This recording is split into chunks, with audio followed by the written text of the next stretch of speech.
never let me down. I always believe in her. And I love the way she sounds. What up, Joshua? How you doing, brother? And you love her too. She's music, the way she Hey, my friend, how you doing? do the things I do. Awesome. So, I hope everybody's having a great Thursday. It's Thursday Night Live. Let's get to it. So earlier today, I put a post about when opportunity knocks, and it knocks softly, and then we have to be ready to listen. Because sometimes we don't hear it. I think sometimes we're expecting like, yeah, man, jamming for sure. I think sometimes we're expecting like a big loud bang, or we have an idea of what opportunity should look like, and so then we're looking for that particular concept or that particular way that opportunity should show up, and then we don't see anything else. It's like having blinders, you know. I also equate it to when someone tells me that they can't hear God speak. It also could be because they're waiting for a voice to come down from the heavens to speak to them, instead of just earlier. Hello, Lily. Instead of just earlier, you were talking to a good friend and they gave you great advice. That was God speaking to you.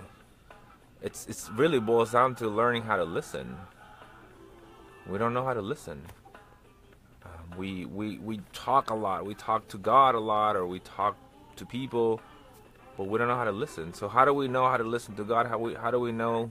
Hello, Elizabeth. How are you? How do we know how to listen to opportunity when it comes? And I have a quick story to share with you. In 2012, I decided that I was going to become a life coach.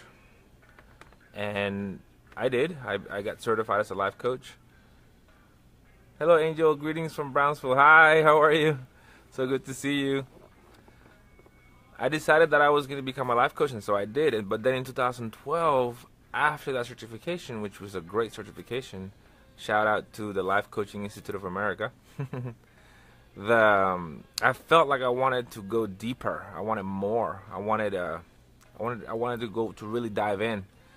And so I did some research, and I found a book on spiritual psychology, for lack of a better word. And immediately it resonated within me. I just knew that that's what I wanted to study. And so I found, I did some Google searching, and I found a center in Massachusetts that taught that type of psychology. And I was like, this is it. So I looked at the pricing, and of course at the time I had a different mindset when it comes to money, and I was like, I don't know how I'm going to pay for this, but I don't care. I don't care how I'm going to do it. This is what I want to do. I'm doing this. There's no question about it. So I had that intention, and I left it alone. So, but I kept working. I kept taking steps to make sure that life coaching, spiritual coaching is what I wanted to do. I had my intention. I had my direction, and I started taking steps that were in alignment towards that. In 2014, in October of 2014, I had a situation come up. My lease was up where I was living. I thought there was an opportunity coming for me, so I didn't renew my lease, and that opportunity fell through. And then another opportunity came up where I was going to be able to have like roommates. And without blinking an eye, I said, just do it. Let's just do it. I never thought about living with roommates, kind of like the roommate idea, you know. So I said, let's just do it. Get the lease ready. I'll sign. And then immediately it hit me. Well, if I live with roommates, I can save money.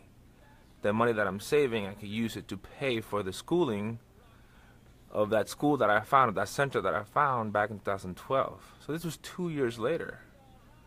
And so even though the circumstances didn't look promising, even though it seemed like things were kind of falling apart a little bit for me, it was an opportunity. So I just had to remember that my intention was always there and recognize this as an opportunity rather than see it as my life is falling apart. So, or things are not going the way that I thought or the way that I had planned.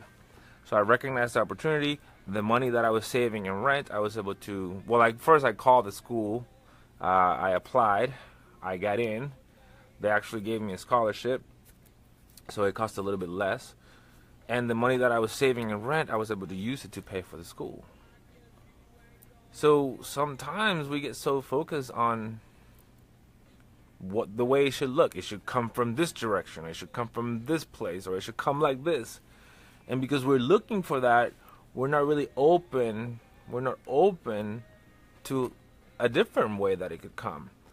And at the same time, if we're focusing on the circumstances, if we're focusing on the ugliness of it all, then we're definitely not going to be open to it. Because if you've heard me talk about this before, I have a story that I put on my notes on my page. There's your notes about always finding the honey in the circumstances.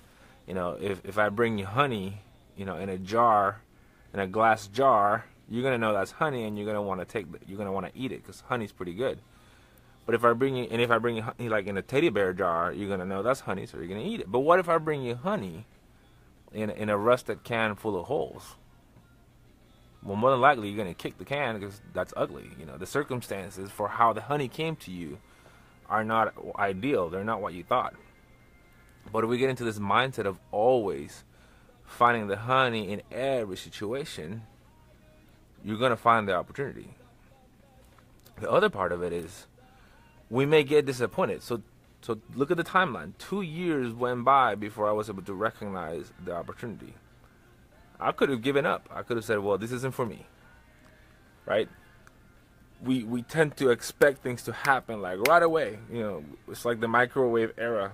2 minutes in the microwave, it's done. Nothing like that. Nothing good ever happens right away.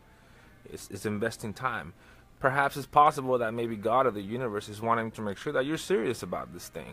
So maybe it makes you wait, you know, to make sure that your intention is genuine, that you really mean this, that you're going to stick by this. So 2 years went by, and I could have said, forget it. But I didn't. Or I could have said, well, I'm just going to wait until something happens. I'm just going to sit here and wait until something happens. Well, waiting for something to happen is not going to get you there. So a lot of times you hear me talk about stillness. And there's a lot of value in stillness because it also helps you to silence the mind a little bit, silence yourself, put yourself in a place of listening. But there's also active stillness, where even though I'm staying put, I'm working. I'm sending emails. Maybe I'm reading. Maybe I'm studying. Maybe I'm working on a skill that's relevant to where I'm going. So I'm still doing something. I'm still taking steps that are in alignment with my direction. So it's about active stillness. Not staying put and waiting for someone to pick you or call you or offer you the opportunity, but you still investing in yourself. Okay? I read during those 2 years, I was reading books. During those 2 years, I was working on myself. During those 2 years of waiting, I was helping people. I was posting things. I was putting myself out there. I was still moving in that direction. So again, being able to be silent enough to listen and recognize when an opportunity comes and that it may not come the way you think it does. Try not to be focused on the circumstances, because the opportunity may come in the midst of chaos, in the midst of what looks like your life falling apart. There's a song, it's a Christian song that says, your life's not falling apart, your life is falling into place. So oftentimes when we see our life, when we feel that things are not going according to plan or things are falling apart, they're not. They're falling into place. The truth is, I was being supported those entire 2 years. I was being supported by the universe, by God, by life, whatever you want to call it. You're always supported. And oftentimes we don't trust that because we don't like the way it looks. It doesn't look according to the concept. Well, how about you let go of the concept? Maybe your concept is just not good enough. Maybe what's coming is better than what you could have conceptualized. Have you ever thought about that?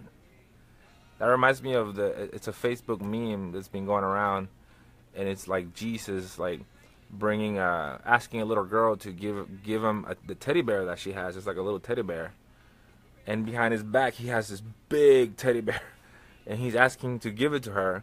I mean, for the little girl to give him the teddy bear, and she doesn't want to, and he says, "Trust me, I got something better coming," you know. So it's the part of trust. A lot of times, our problems, what we call problems or challenges or conflicts, really are not in the circumstances. It's in our faith, and I don't mean faith as in religion.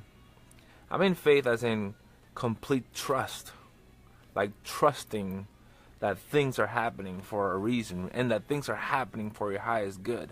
Hey, Crystal. Let's see, you're absolutely right. We must be looking for the positives in any situation. We also have to be mentally and emotionally ready to take action when those opportunities present themselves.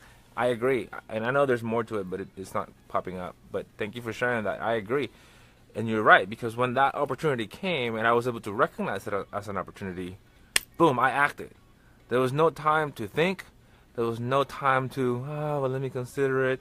There was no time for doubt to take place. There was no time to, there was really no time to think. It was time to act. You recognize it? And because I trust that everything, absolutely everything is for my highest good. I've been on this journey for the past 6 years, and I have to tell you, everything has been for my highest good, no matter how ugly it looked, how painful it was, how disheartening it was, how sometimes I felt like giving up. I was like, F this, I'm done with this stuff. You know, I even lost my faith in people at one point. Because I'm not gonna lie, the journey is not necessarily easy, you know, especially for the human part of us, you know. And it's not even has to do with our human part. It's just that we put expectations on so many things, and we put our heart in there, and so, or really our mind in our expectations, and when things don't go as we think, it sucks.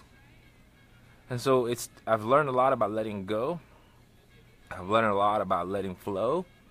I've learned a lot about removing concepts and ideas and letting things be. You know, I often give the example of, like, when you're born, you know, your parents, they give you think about your favorite color. And for the purpose of this example, I'm going to use orange. Now, when I was born, they gave me an orange crayon or an orange marker. And I've said this before. And they said, go paint the world orange, son. When I was 18 and I went out on my own, I was painting the world orange. Right? And then you meet people and you start having conflicts with them, girlfriends, or even for some of you, boyfriends, husbands, partners, co-workers, bosses. You start having disagreements because maybe they were given a different color to paint the world. And so whose color's right? Yours? Theirs? When it comes to relationships, what I realize is either one person has to put their color down so that the other person can paint their color, or you take turns what color you're going to paint with, or you blend it and create a new color, or you can just put your color down because the world already has colors and you realize that you've been painting over it all this time. So I realized that the world already had colors. There's already an objective reality out there. And I was looking at life through the filter of my own perceptions, of my own concepts and ideas. So if you can just take the glasses off and just see the objective reality, it's easier. So let's see, anybody else?